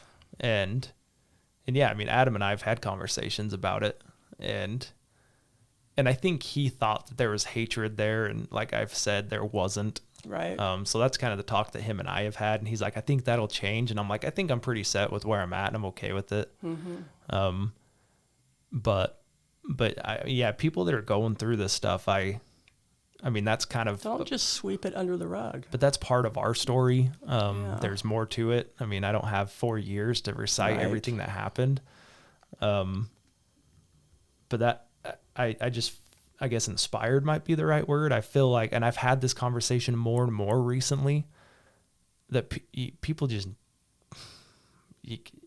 I don't know. I don't want to say you can't stop it because I don't want to make it sound like it's like it's going to happen to someone if that's the mindset they're in, because I don't know.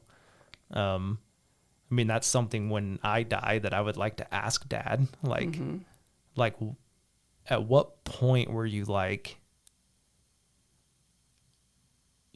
ending my life is worth it? Right. Right. And I know you're not in the right mindset. And I mean, I've been with Dad multiple times, and like for those of you who don't know, so he was on a hillside and he drove his car off. He had actually squeezed between two buildings, and there's rub marks on the sides. Do you know this? There's rub marks on the side of the building, where the car like rubbed the buildings as he went through. And I can just see like the mindset he was in when he did it, and he would have been in a complete rage. Yeah, because I can't even imagine like anyone sitting there in their normal. Right. Like I just can't even imagine doing that. Right. Well, and like we've talked to Nicole on here, and so she had jumped on the same hill that my dad drove off of, and she had... I don't want to put words in her mouth, but she was going through mental struggles and mental things as well. And so I just think, like, if you're sitting up there and you're, I don't know if in your right mind is the right way to put it. I just don't know how that happens. So I guess Right. that's what I'm saying is like, I'd almost want to talk to him and just be like, how do you get to that point? Like, Exactly. How does that even happen? yeah, Yeah. like, Yeah, because I can't even, like, your dad, the dad that I knew, like, he would never, right. like, that just wasn't in him to, go over a cliff. Well, and that's why I think that it had to have just been 0 to 100, and then Yeah. that was it. Yeah, I know that, so like when he got himself put in B-Med a few times, I worked right in Mom Baby. It was in the old hospital, so down the hall, so it was real close.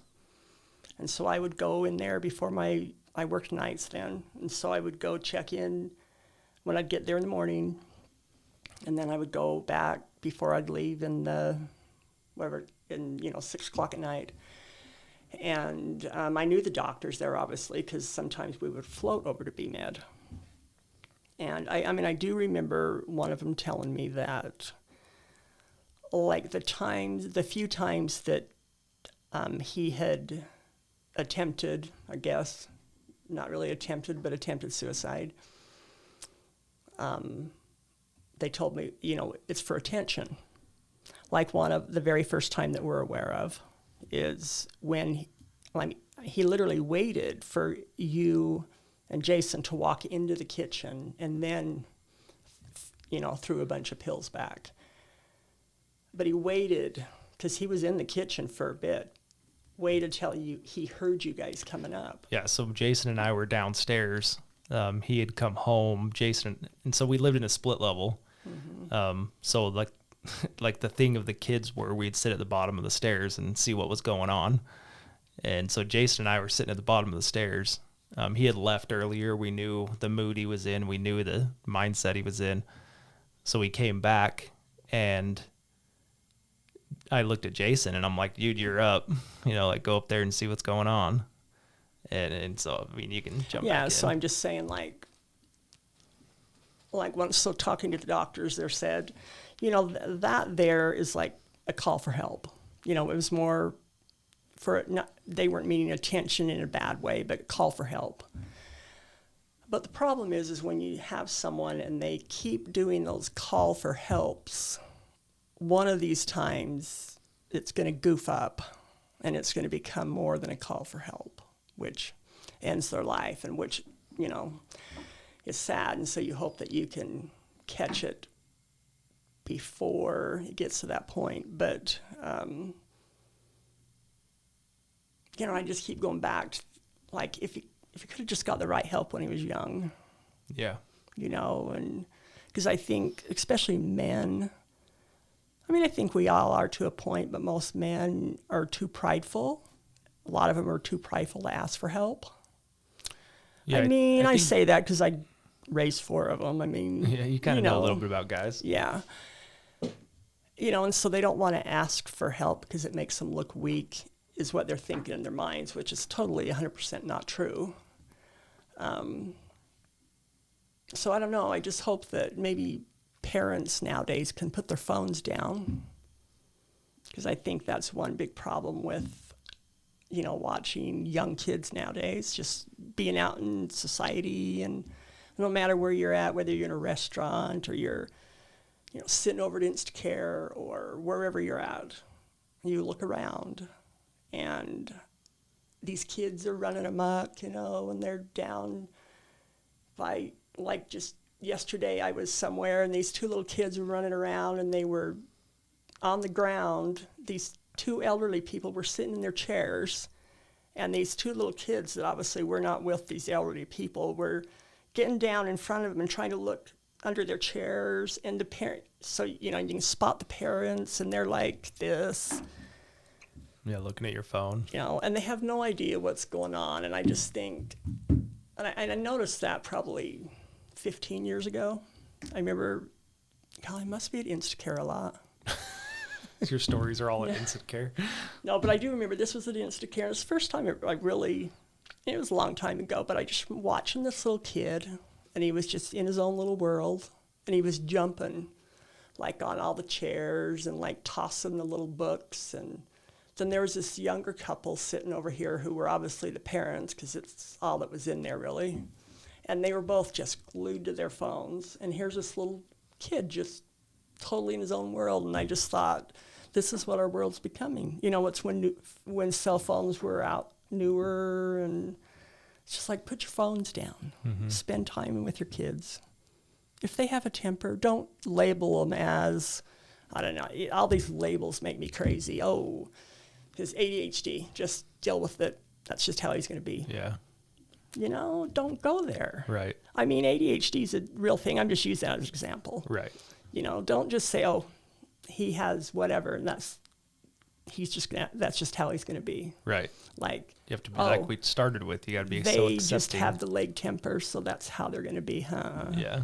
You know, and yeah, that frustrates me every time I hear it, because I'm like, no, I choose when I have a temper and when I don't.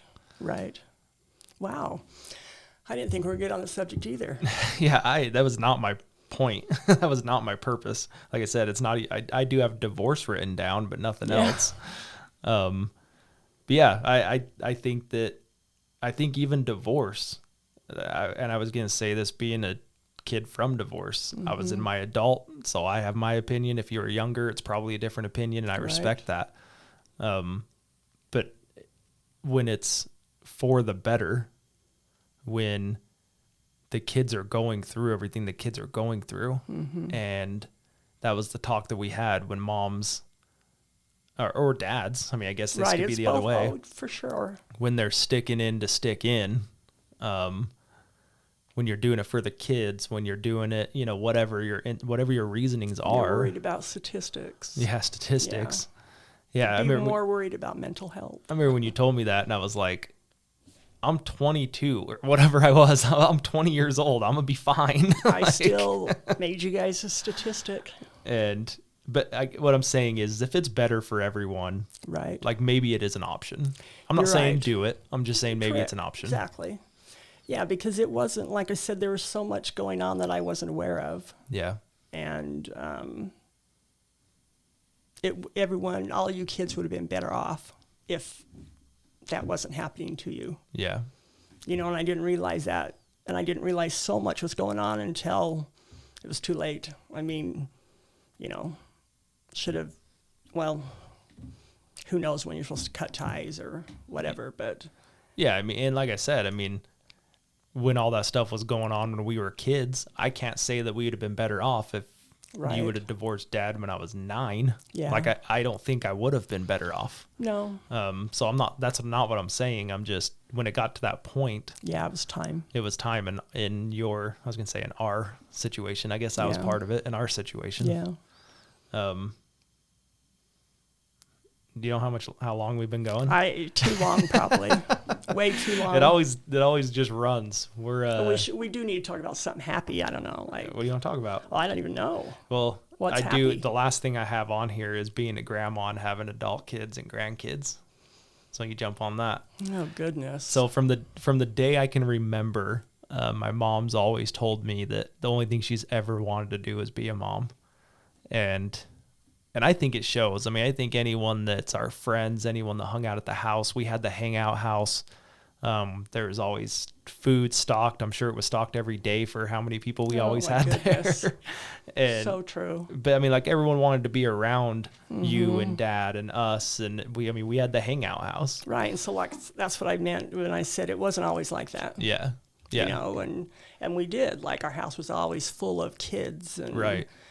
I got used to half the Pineview football team coming over for lunch. And let me tell you, what are you, about 15, 17-year-old boys? They eat a lot. Yeah.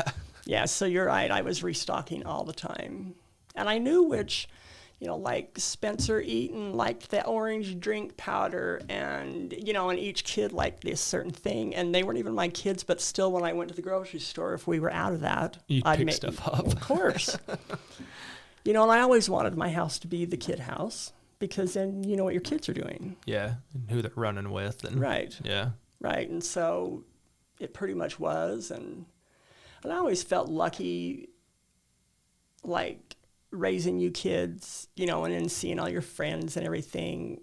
Like, all of you involved us in your lives. You know, whether it be, you know, whether you're doing school dances or whatever you were involved in. You know, because some kids don't want their parents to even. Yeah, Adam and I have talked about that, where I think it was you guys that had set the standard of, like, you guys wanted to be a part of it, though. Like, you wanted to know who we were dating. You wanted to know who our friends were. And yeah, it was like, hey, come over to my house and meet my parents, and meet my brothers and my sister, and that's how it was. I mean, and your friends then are still, like, I know them great today. Yeah. I mean, I've watched them grow from, like, little kids to parents now. And with all of you and the boys, and, you know, it's been fun to watch everybody grow up, and it might cost you a lot of groceries during different times. A lot of groceries, but yeah, just spending time with you kids. And I remember one basketball game. I was at one of Adam's basketball games, and one of the kids on his team, his mom was sitting by me, and, you know, I can't remember what happened, but he got hurt out on the court, and she was just like on the edge of her seat, and I'm like, well, go down there. I mean, they had stopped the game, and she's like, oh my gosh, he'd kill me if I did that. And I just like looked at him like, seriously? I remember multiple times where Adam would get concussions in football and you guys went down. Yeah, I mean, so that was kind of foreign to me, because you guys involved us so much in your lives, you know, and I felt lucky about that. And I did train you at a very young age to just, so when you had your big dances and all that, I mean, you have to start young. Like, if you want to be able to take pictures, especially if they're boys. Oh my gosh. You have to train them when they're young.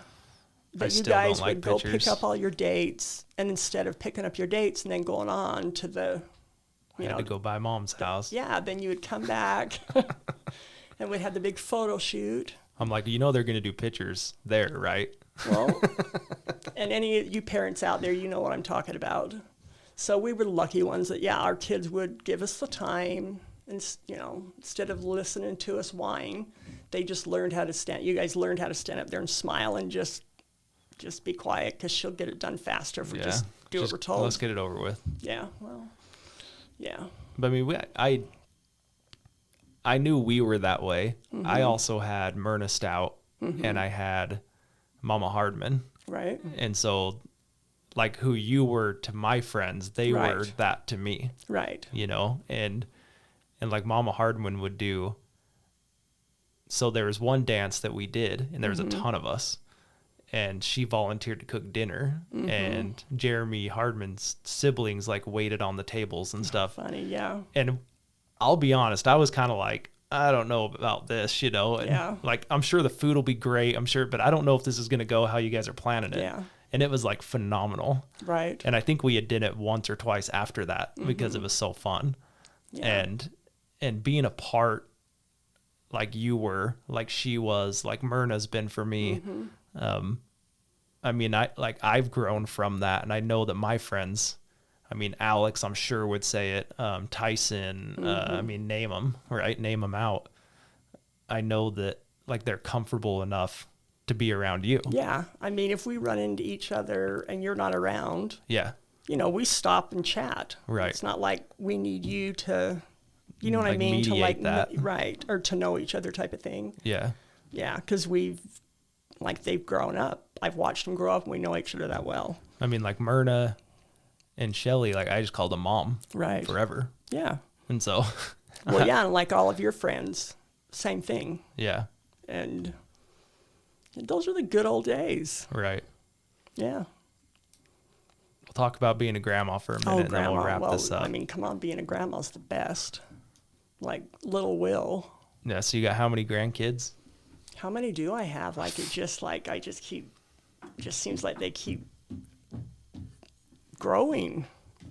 Yeah, I got 9. One. You have 1. I don't really need to count, but. What do you got, 9? Is that what you said? Yeah. Dang. Yeah. And I'm trying to think, like, Jackson's 16. Not crazy. Yeah. So 16 down to 1.5. All the way down in between. Yeah. Yeah.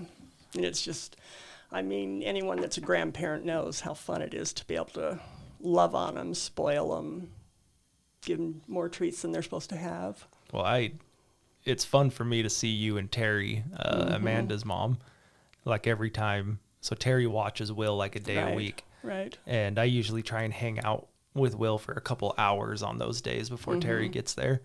Because Amanda will go to work. Normally she takes Will to daycare. So when Terry's there, I'm like, you go to work. I'll be with him until Terry gets here.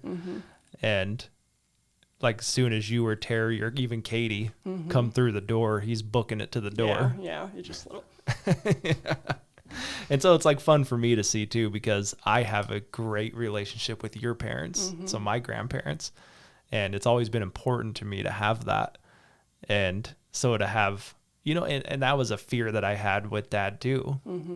Like I didn't think I'd ever have a relationship with him, and I didn't know how I would explain that to my kids. Right. I mean, I don't have to now, I guess. So I don't know the right way to say that, but yeah.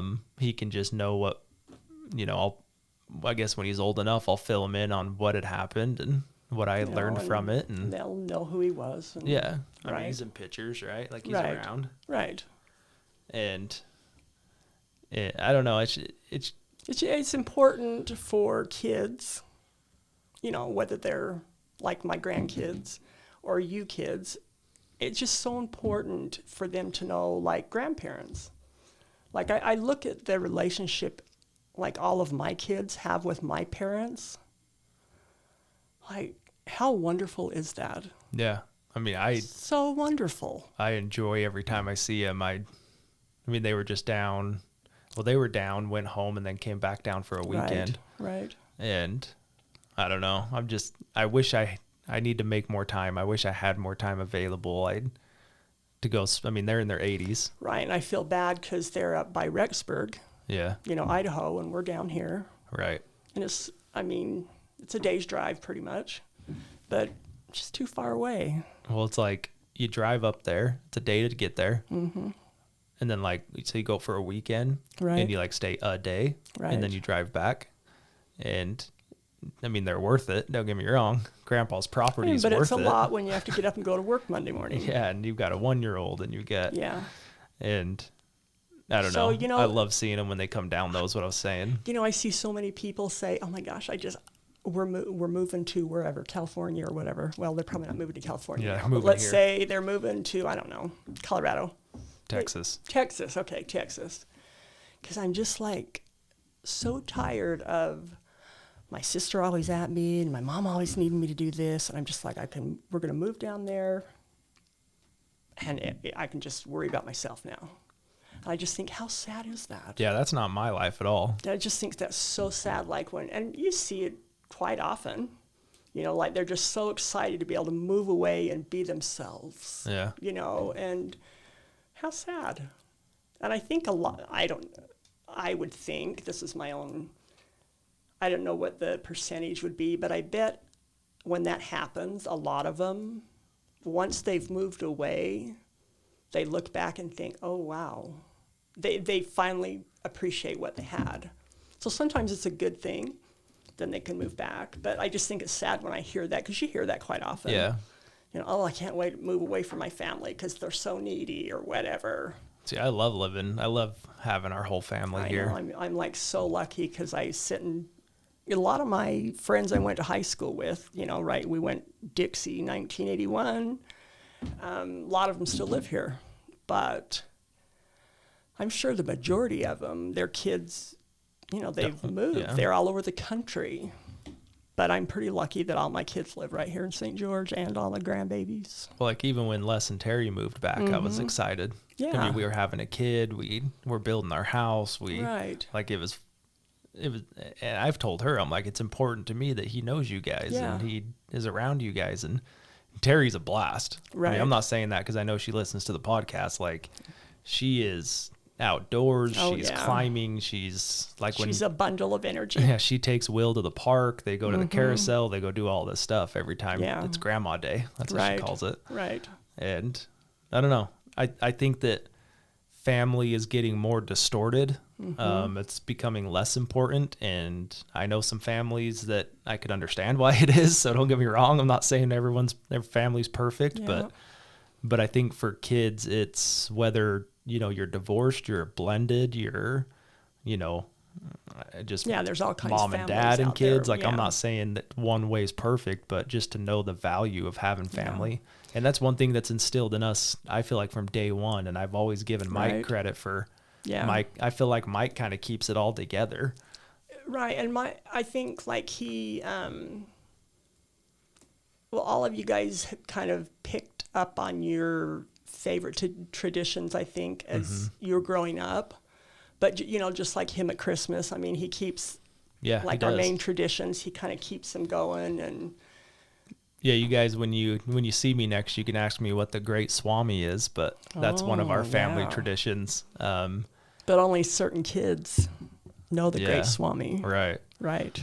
And I mean, Mike helps out a lot with that. And then, To keep that tradition Yeah. going, because it started when you were probably a baby. We met my dad met the Great Swami, but I think that's about when, is you were probably a baby. So it's been a lot of years. yeah. The Great Swami's been in our life. That's right.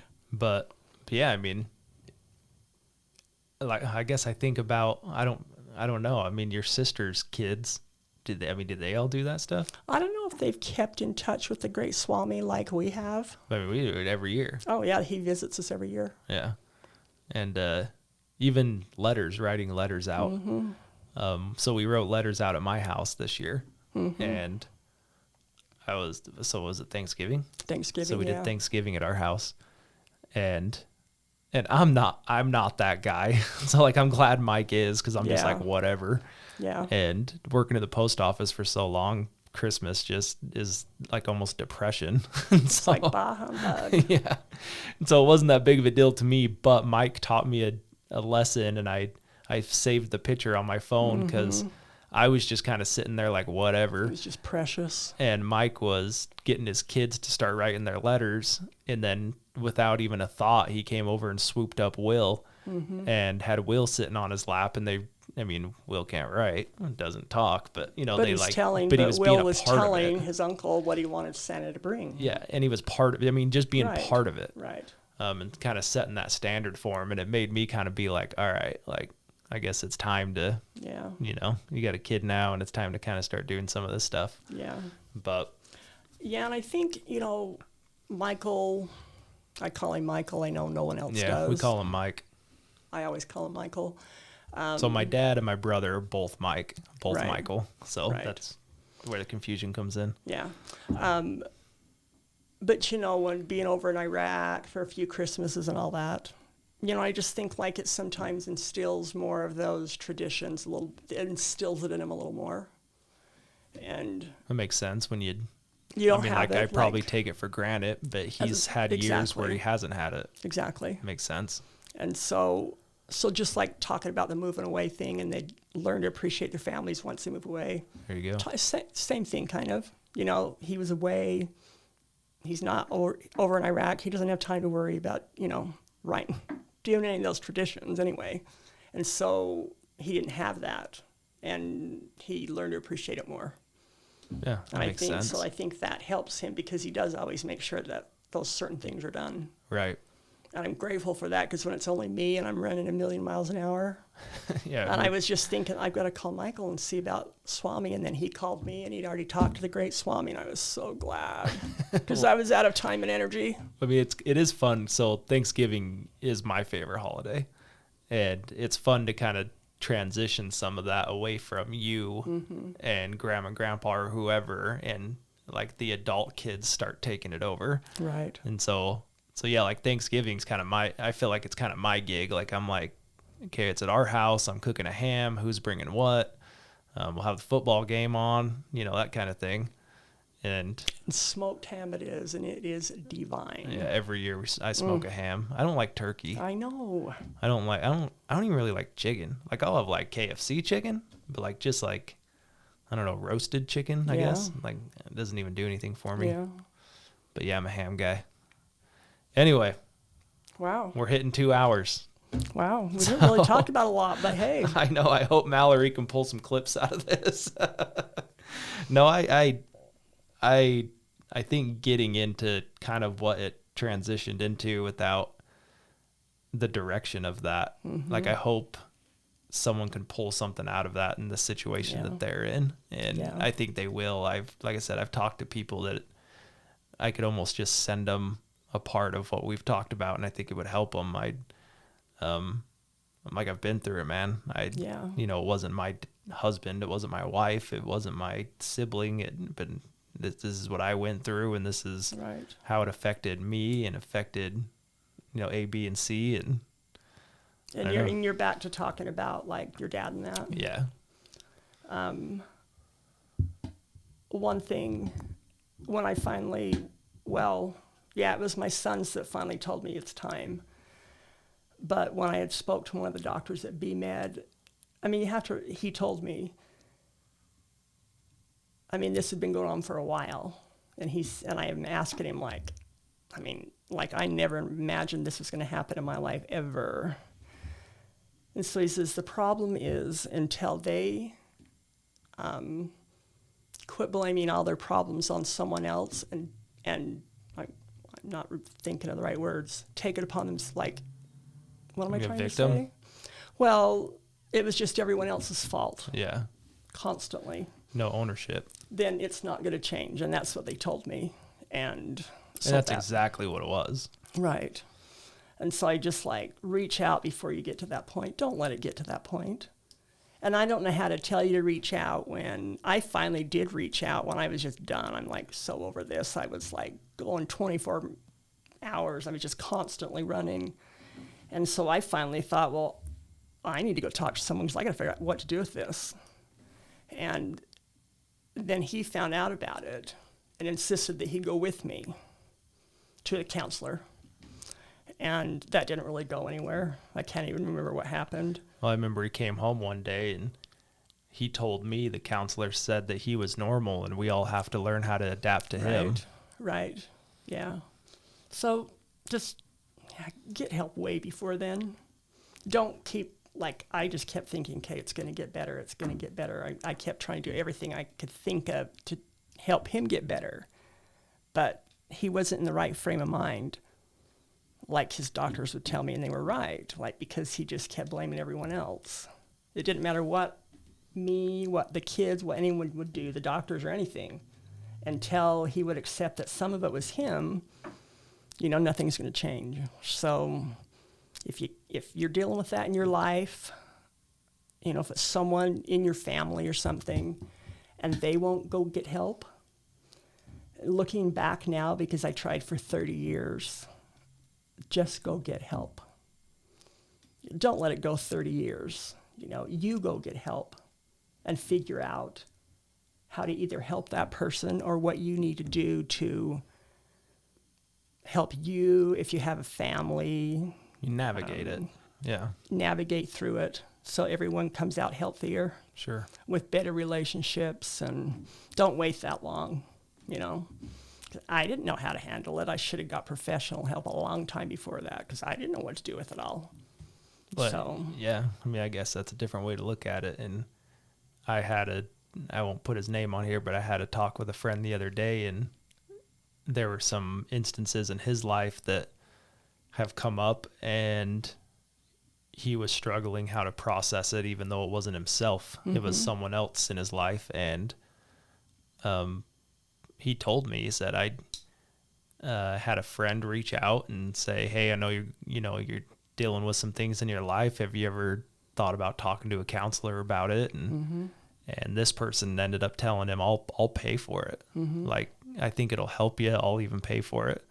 And he's gone a few times since that first one. And it's made me think they're just professionals. Right. It's not like you're broken. Right. Or anyone's broken. It's just if they can teach you the steps to whatever you're dealing with. Yeah. If they could teach you some different steps to deal with something better, Yeah. I mean, I think that, and I was not a school kid. I was not any of that. But I think if you can take knowledge from someone else or anybody, and whether you're able to apply it in your life or not, Right. why wouldn't you want to take that knowledge? Well, just like you were talking on a podcast 2 ago, I can't remember which one it was. Like, some people have to make all the mistakes along their way, where others can look at the mistakes that were made and skip it. You know what I'm saying? Yeah, I have to make that mistake myself to learn from it. Right. Like, Yeah, I've never understood why? that. Me neither. Anyway, yeah. Okay. Well, right now Yeah, we we're hitting better- 2 hours. So thanks, Mom. Thanks for Yeah. following me over here. And I was shocked when I got here and they didn't have like makeup and hair people waiting because Yeah, I mean, I was a bit dusty. nobody knows this from the podcast, but because I wear a hat every episode, I don't have hair. So Well, I was glad to know that these things would squish the hair down At least because, hold like, it down. seriously, it was one of those days and I was covered in dust and dirt and black hands. yeah, I literally pulled her out of a storage unit from her Yeah. sorting some furniture and said, "We got to go. I got the podcast in 10 minutes." and I said, "I need you to follow me over there." What are moms for? Yeah, and here we are. So thanks, guys. Thanks for hanging with us for the past 2 hours.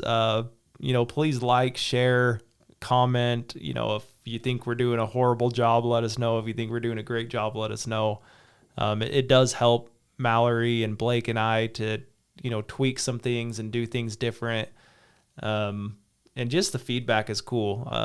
I go through and read some of the comments on our, all of our social media platforms, and it's cool that we can sit here for a couple hours with different people in different walks of life, and you're able to connect with people you would never have the ability to connect with, and you realize that you're not that different. That you're just people. Yeah, and a lot of people are going through the same things and you don't know it. Right. And so that's been a cool thing. So please, be involved. Every now and then we'll throw up a invite for people that want to be a guest. Like, we just take people from all walks of life. I don't have a theme for this. It's not entrepreneur. It's not sports. It's not hunting. It's not. Just come in and tell your story. Yeah, you just come in and talk. And I know there's someone out there that can connect with it and take something from it. So anyway, guys, thanks for being here, and we'll see you next week. That's it. Cool. See, it's not so bad. Well, I wasn't I wasn't nervous. You're just like, what the hell are we going to talk about? I know. I'm like,